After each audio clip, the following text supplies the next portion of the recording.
Hello बच्चों, let's read this question. The question is the magnetic moment of electron in an atom excluding orbital magnetic moment is given by, and the options are under root n into n plus 2 Bohr magneton, under root n into n plus 1 Bohr magneton, under root n into n plus 3 Bohr magneton and none of the above.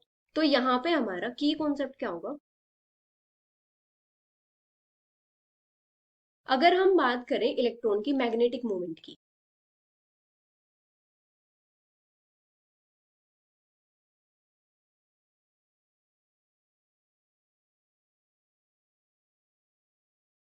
तो किसी भी atom में जो electron की magnetic moment होती है किसके ऊपर डिपेंड करती है? एक तो इलेक्ट्रॉन की स्पिन के ऊपर, और दूसरा करती है जो इलेक्ट्रॉन का ऑर्बिटल एंगुलर मोमेंटम होता है उसके ऊपर।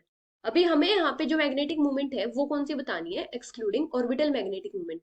तो जो मैग्नेटिक मोमेंट होगी ये सिर्फ किसके ऊपर डिपेंड करेगी? इलेक्ट्रॉन की स्पिन के ऊपर। तो इसको हम क्या बोल सकते हैं? Spin magnetic moment.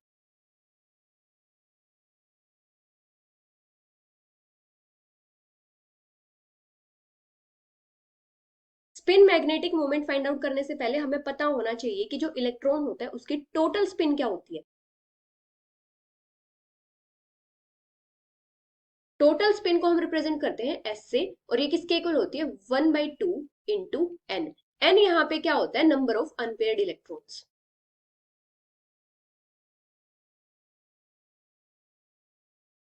किसी भी एटम की जो टोटल स्पिन होती है किसके ऊपर डिपेंड करती है? वहां पे जो इलेक्ट्रॉन्स होते हैं उनकी स्पिन के ऊपर। और जो इलेक्ट्रॉन्स की स्पिन होती है उसको हम किससे रिप्रेजेंट करते हैं? स्पिन क्वांटम नंबर से, जिसको हम रिप्रेजेंट करते हैं एस से।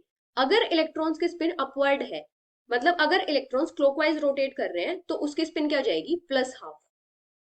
और अगर इलेक्ट्रॉन्स की स्पिन डाउनवर्ड है, मतलब इलेक्ट्रॉन्स एंटी क्लॉकवाइज रोटेट कर रहे हैं, तो उसकी स्पिन क्या हो जाएगी? -12।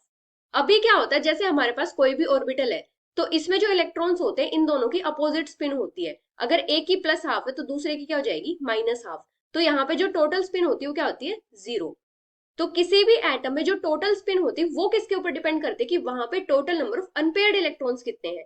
कि अगर किसी भी ऑर्बिटल में अनपेयर्ड इलेक्ट्रॉन्स होंगे तो उनकी स्पिन क्या हो जाएगी? या तो +12 होगी या फिर -12 होगी। तो किसी भी एटम की जो टोटल स्पिन होती है वो क्या होती है?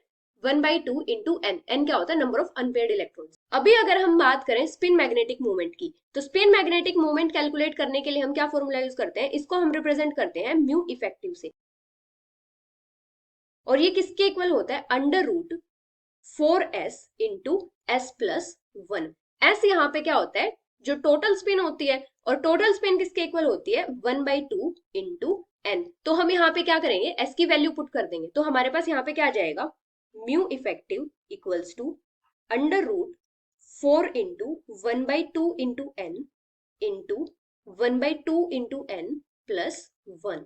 तो यहां से ये 2 से 4 कैंसिल हो जाएगा। तो इसको सोल्व करने के बाद हमारे पास क्या आ जाएगा? म्यू इफेक्टिव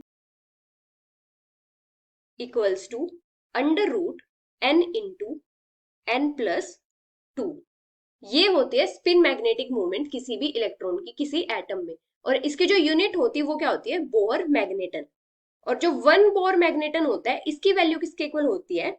9.27 इंटू 10⁻⁻24 जूल पर टी। तो किसी भी एटम में इलेक्ट्रॉन की मैग्नेटिक मूवमेंट किसके इक्वल होती है? √n into n+2 bore magneton, which is option A. Hope you understood it well. Best of luck.